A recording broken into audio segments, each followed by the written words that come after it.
वो इस पे दिल कुर्बान, इस पे जान भी कुर्बान है।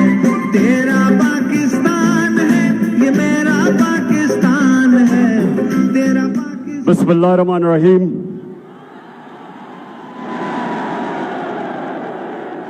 इय्याका नअबुदु व इय्याका नस्तईन। इसको बस। मेरे खुशाब के बाशऊर शहरियों, खास तौर पे मेरी बहनें जो आज यहां आई हैं, नौजवानों, सबसे पहले कि आप सबने मेरे साथ ये वादा करना है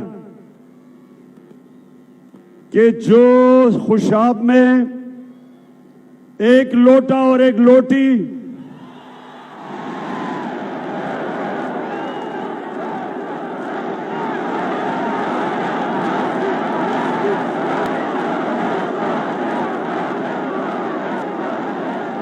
आपने मेरे से ये वादा करना है कि हर एक जो भी मैं यहां देख रहा हूं, आपने सबने जिम्मेदारी लेनी है इनको शिकस्त देने की।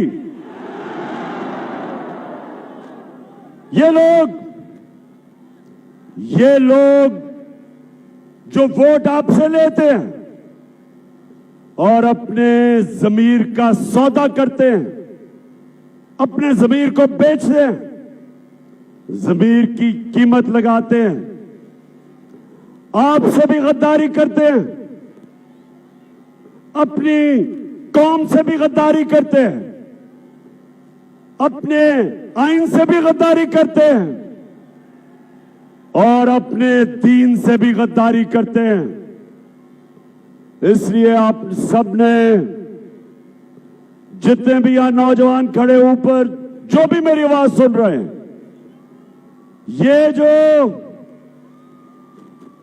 ये जो जंग है, ये इमरान खान की नहीं, ये आप सबकी जंग है। ये सियासत नहीं, ये जहाद है। हमने जो साजिश हुई थी, अमेरिका ने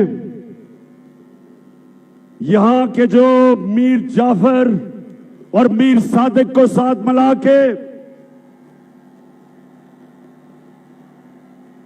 22 करोड़ पाकिस्तानियों की मुंतखब की हुई हुकूमत, इन्होंने साजिश करके वो हुकूमत गिराई और इस मुल्क के बड़े बड़े डाकुओं को हमारे ऊपर पटा दिया।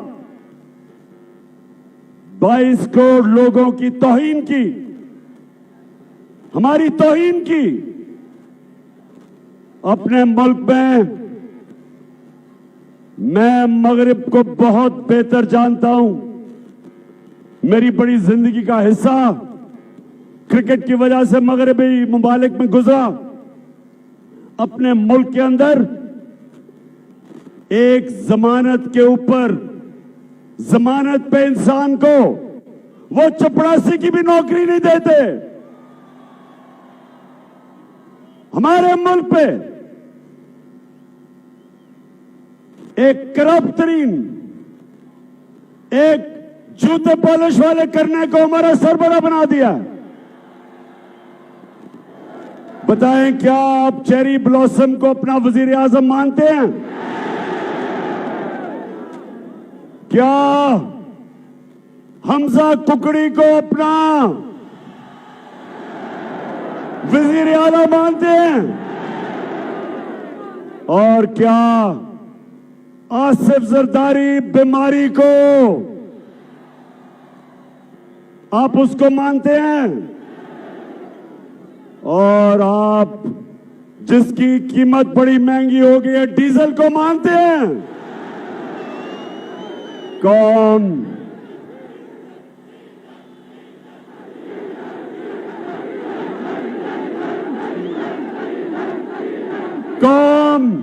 कभी इनको तस्लीम नहीं करेगी। मैं आज चैलेंज करता हूं, आप जितना मर्जी एफआईआर काटे, मेरे ऊपर 15 एफआईआर काट चुके हैं, मेरी टीम के ऊपर दहशतगर्दी के केस काट चुके हैं। हमारे सहाफी एयाज अमीर जो यहीं, वो भी चकवाल डिस्ट्रिक्ट से है, एयाज अमीर को इन्होंने शर्मिंदा करवाया, उसको मारा और इमरान रियाज को पकड़ के जेल में डाल दिया।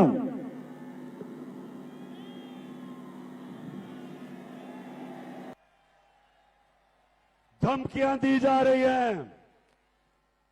एक टेलीफोन जिसका कोई नंबर नहीं आता, वहां से धमकियां दी जाती है, डराया जाता है, खौफ दिलवाया जाता है।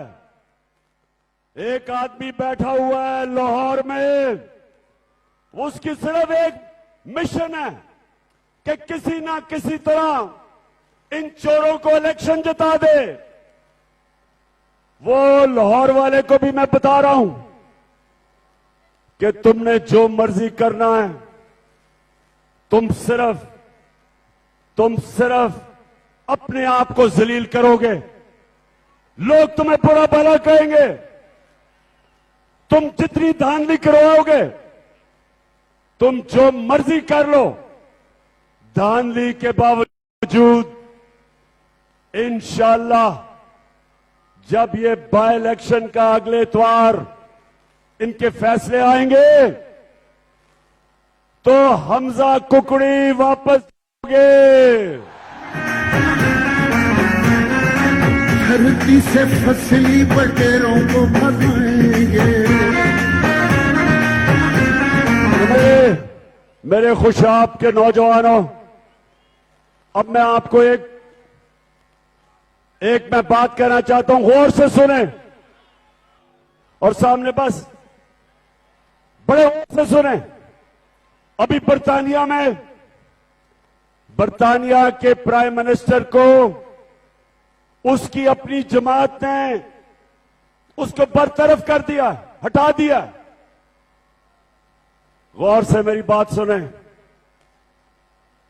कि मौलाना रूमी से किसी ने एक दफा पूछा, मौलाना साहब इंसान तो मरते हैं, कौम कैसे मरती है? मौलाना रूमी ने कहा, जब वो अच्छे और बुरे की तमीज खत्म करती है, कौम मर जाती है। ये खुशाब के लोगों और नौजवानों में खास तौर पे आपके लिए कह रहा हूं, अल्लाह ने मुझे मौका दिया सारी दुनिया देखने का। मैंने दुनिया में वो मुल्क देखे वसाइल के बावजूद गरीब, गुर्बत, और मैंने वो मुल्क देखे, स्विट्जरलैंड मैंने देखा, वसाइल ना होने के बावजूद दुनिया का सबसे खुशहाल मुल्क है। फर्क क्या?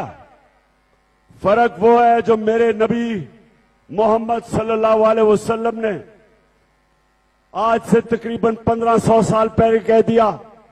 उन्होंने दो चीजें कही। उन्होंने कहा, जो कौम ताकतवर डाकुओं को नहीं पकड़ती और छोटे चोरों को जेलों में डालती है, वो कौम तबाह हो जाती है। जो कौम छोटे चोरों को जेल में, भैंस चोर, गाड़ी चोर, मोटरसाइकिल चोर, ये तो जेल में चले जाते हैं, लेकिन जो बड़े बड़े डाकू मुल्क के अरबों रुपया चोरी करते हैं, जब वो कौम उनको एनआरओ देती है, कौम मर जाती है, तबाह हो जाती है। कुरान में वो कहता है अल्लाह कि मेरी जमीन पे निकल के देखो कितनी कौमें तबाह हुई जो मेरे हुक्म पे नहीं चली। तुम्हारे से पहले कितनी कौमें, कुरान के अंदर आप पढ़ें कितनी कौमें तबाह हुई, तारीख पढ़े। हमारे सामने हमारे सामने कौमें टूटी, हमारा मुल्क टूटा, हमारा मुल्क का एक हिस्सा बांग्लादेश बन गया, हमारी जिंदगी में टूट गया पाकिस्तान, यूगोस्लाविया टूट गया, सोवियत यूनियन टूट गई। मुल्क, अगर मुल्क कामयाब होते हैं तो उनके कई असूलों के ऊपर जो अल्लाह ने बनाए हुए असूल, सबसे बड़ा असूल इंसाफ। मदीना की रियासत मेरे प्यारे नबी सल्लल्लाहु अलैहि वसल्लम ने अदल और इंसाफ के ऊपर खड़ी की थी। अल्लाह ने हुक्म दिया था अमर बिल मारूफ, सारे इंसानों को हुक्म दिया था कि तुमने सच और हक और अच्छाई के साथ खड़ा होना है, तुमने बदी के खिलाफ जहाद करनी है, यह अल्लाह का हुक्म है। तो जब मेरे खुशाब के बाशऊर शहरियों, एक माशरा बड़े बड़े डाकुओं को मुल्क के ऊपर बैठा देता है, वो अपनी तबाही के रास्ते पर निकल जाता है। जब एक मुल्क शहबाज शरीफ जैसा करप्ट आदमी, नवाज शरीफ जैसा करप्ट भगौड़ा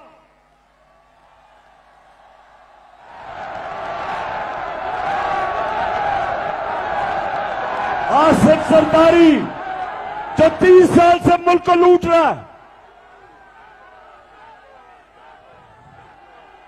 और फजलुर रहमान जो बात इस्लाम की करता है और अपना जमीर डीजल के परमिट पे बेचता है,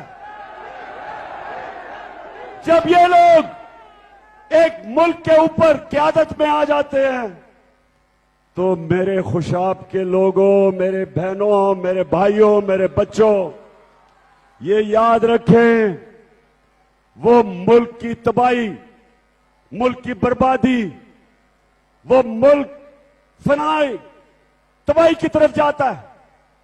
इसलिए मैं जो आपके पास यहां आया हूं,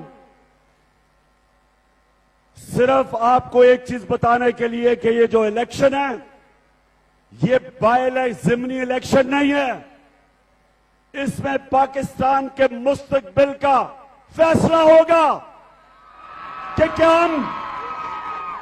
हम इन चोरों के नीचे, क्या हम इन चोरों की क़यादत, क्या ये हमारा मुस्तकबिल है, या हम एक आजाद, खुद मुख्तार, एक हकीकी आजादी की जंग लड़के हम एक वो पाकिस्तान बनाएंगे जिस पाकिस्तान का नारा था, पाकिस्तान का मतलब क्या,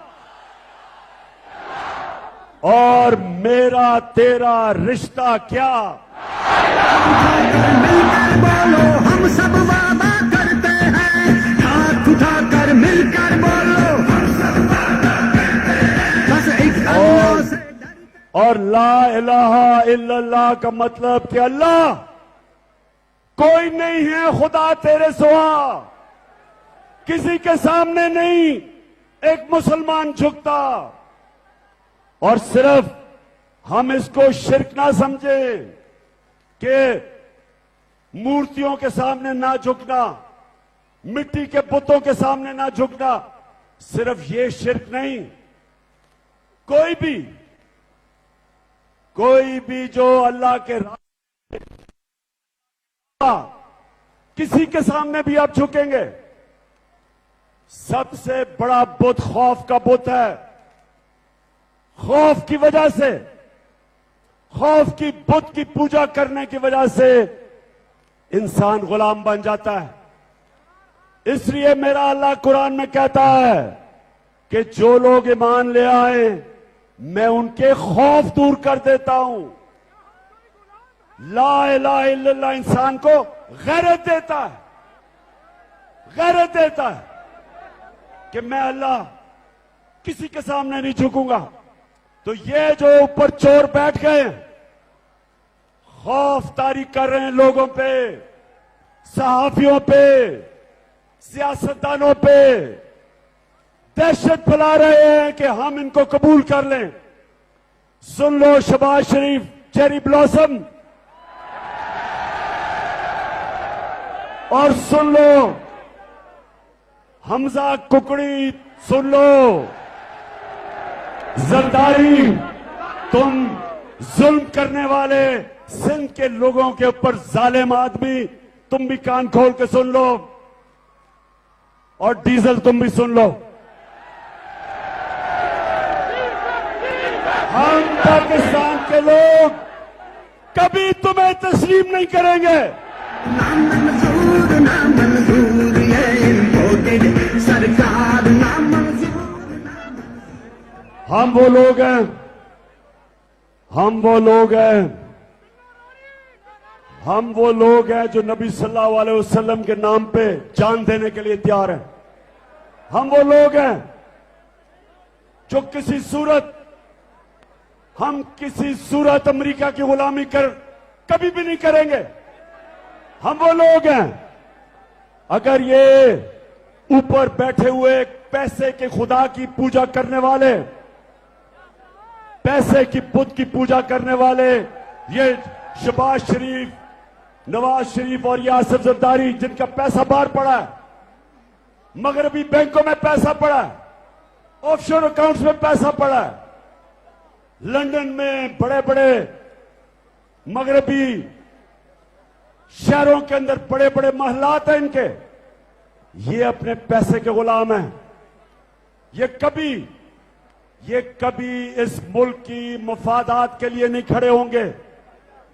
जब अमेरिका ने, हमारा एक सरबराह जब अमेरिका के सामने घुटने टेक गया और अमेरिका की जंग में हमने शिरकत की, 80,000 पाकिस्तानी हमने अमेरिका की जंग में कुर्बान किए। 80,000 कितने हमारे यहां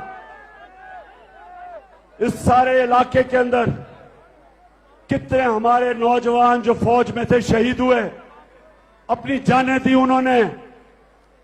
जंग किसी की लड़ रहे हैं, कुर्बानी पाकिस्तानी दे रहे हैं। हमारे मुल्क को जो नुकसान हुआ, कबायली इलाके के अंदर जो तबाही मची, 35 लाख लोगों ने कबायली इलाके से नकल मकानी की।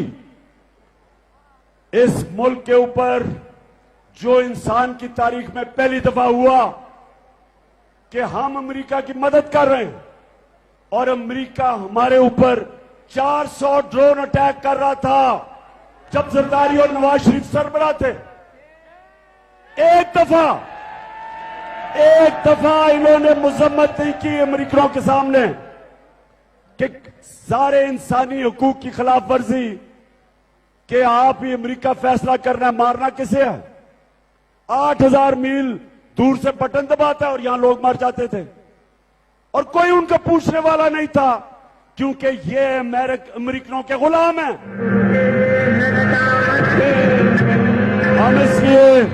हम इसलिए मेरे खुशाब के बाशऊर शहरियों, ये समझ जाओ कि ये जो ऊपर अमेरिका ने हमारे मुल्क में साजिश करके मीर जाफर और मीर सादिकों के साथ मिलके, कभी साजिश बाहर से कामयाब नहीं होती जब तक मुल्क के अंदर मीर जाफर और मीर सादिक ना हो। जब अंग्रेजों ने मुसलमानों को हटा के हुक्मरानी की थी हिंदुस्तान पे, उससे पहले 600 साल मुसलमान हिंदुस्तान के हुक्मरान थे। तो जब अंग्रेजों ने मुसलमानों की हुक्मरानी खत्म की, तो उन्होंने बंगाल से शुरू किया, और बंगाल के अंदर वो कभी कामयाब ना होते अगर वहां एक गद्दार मीर जाफर अगर वो ना बैठा होता और अंग्रेजों के साथ ना मिलके सिराजुद्दौला को शिकस्त दिलवाता। और फिर टीपू सुल्तान दलेरों की तरह, शेरों की तरह लड़ा था अपने लोगों की आजादी के लिए, और मीर गद्दार ने और मीर सादिक गद्दार ने अंग्रेजों के साथ मिलके टीपू सुल्तान को शिकस्त दिलवाई, उसकी शहादत हुई। गद्दारों ने इस मुल्क हिंदुस्तान को अंग्रेजों का गुलाम बनाया। अब ये फिर गद्दार उनके साथ मिलके ये चोरों को ऊपर लेके आए, क्योंकि ये चोर कभी भी अमेरिका के सामने अपनी कौम के मफादात के लिए कभी खड़े नहीं होंगे, ना कभी पहले खड़े हुए हैं। तो इसलिए ये जो हमारा इलेक्शन है, ये इलेक्शन नहीं है, ये पाकिस्तान की हकीकी आजादी की जद्दोजहद है, जंग है, जहाद है। और मैं आज आपके पास सिर्फ आया इसलिए हूं, आप सबको बताने के लिए कि आपने जिम्मेदारी लेनी है। एक एक नौजवान ने जिम्मेदारी लेनी है। वो जो ये जो शरीफ बरादरान और इनके बेटे और बच्चे, इन्होंने जिंदगी में कभी कोई चीज ईमानदारी से नहीं की। बिजनेस है तो वो करप्शन है, इलेक्शन है तो उसमें धांधली है, अदालत तो वहां झूठ बोलते हैं, सारा टब्बर झूठ बोलता है। बेटी कहती है कि मेरी लंदन तो छोड़ो, पाकिस्तान में भी कोई प्रॉपर्टी नहीं है। और जब वो ये चीज कह रही थी, उसको क्या पता था कि अल्लाह अल हक है। 2 साल के बाद वो 2014 में ये कह रही थी, 2016 के अंदर एक बैनुल अक़वामी इंकशाफ होता है जिसको कहते हैं पैनामा पेपर्स, और उसमें पता चलता है कि लंदन तो छोड़ो, पाकिस्तान में भी कोई प्रॉपर्टी नहीं। प्रॉपर्टी पाकिस्तान में, लंदन में कहना था कि सस्ती प्रॉपर्टी कोई नहीं, क्योंकि सबसे महंगे लंदन के इलाके में इंकशाफ होता है कि 4 बड़े बड़े मालात मरियम बीबी के नाम पे है।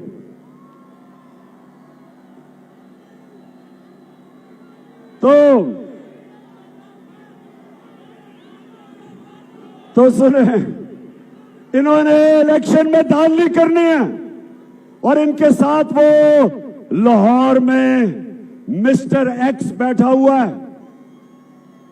अब मैं कहूंगा नहीं कि मिस्टर एक्स कौन है, आप खुद ही अंदाजा लगा लें। अब जानते हैं मिस्टर एक्स कौन है? एक पहले ने इनके लिए 2013 में धांधली की थी, उसको उन्होंने नवाजा, पहले एंटी करप्शन का हेड बनाया, अब एक और उसने नवाज दिया है, तो अब वो बैठा हुआ है। और दूसरा चीफ इलेक्शन कमीशन, ये पूरी तरह इनके साथ मिलकर तैयार है धांधली के लिए। और उसकी अभी आज ही मैंने देखा है कि उसकी बीवी को एक बहुत बड़ा ऐसा ओहदा दिया जिसमें बड़ा पैसा बन सकता है। कोई कस्टम में लगा दिया उसको, अप्रेजर, जिधर बड़ा पैसा बनता है, उसको भी रिश्वत दे दी शरीफों ने। तो इन्होंने धांधली करनी है। हमने धांधली के बावजूद ये धांधला भी कर ले, इंशाल्लाह हम शिकस्त देंगे इनको। डट के खड़ा है अब इमरान, ही करेगा। अब मैं ये चाहता हूं कि आपने हर एक पोलिंग स्टेशन के ऊपर 10 नौजवान तकड़े, दलेर, खुशाब के, और मुझे पता है खुशाब के दलेर नौजवान हैं, डरने वाले नहीं है। आपने हर पोलिंग स्टेशन पे पहरा देना है। ये धांधली की कोशिश करेंगे, हम तैयार होंगे। क्यों तैयारी होगी आपकी? इंशाल्लाह तैयारी होगी। और धांधले के बावजूद इंशाल्लाह अगली इतवार को जो रिजल्ट आएगा, मुझे अभी से नजर आ रहा है कि पहले ही गैर आईनी वजीर आला है कुकड़ी, आइन के मुताबिक तो है ही नहीं। और इंशाल्लाह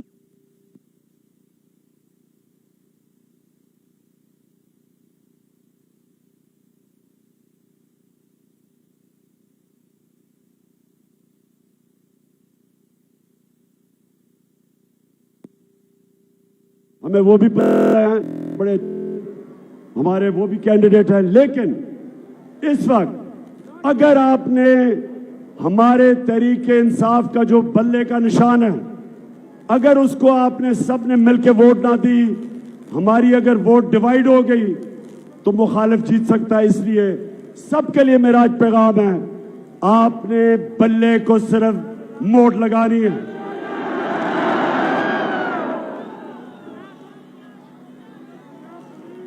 अच्छा खुशाब, बस मैं आखिर में एक ही सवाल है,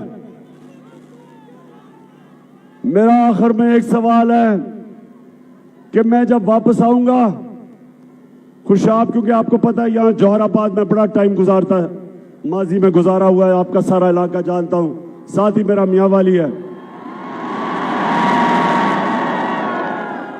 तो मैं आज आपकी जिम्मेदारी लगा के जा रहा हूं कि जब मैं इतवार के बाद वापस आऊं तो मुझे उसी तरह आप पे फख्र होना चाहिए जिस तरह मुझे मियां वाली पे फख्र होता है जब वो जीतते हैं। पाकिस्तान जिंदाबाद। इंशाअल्लाह।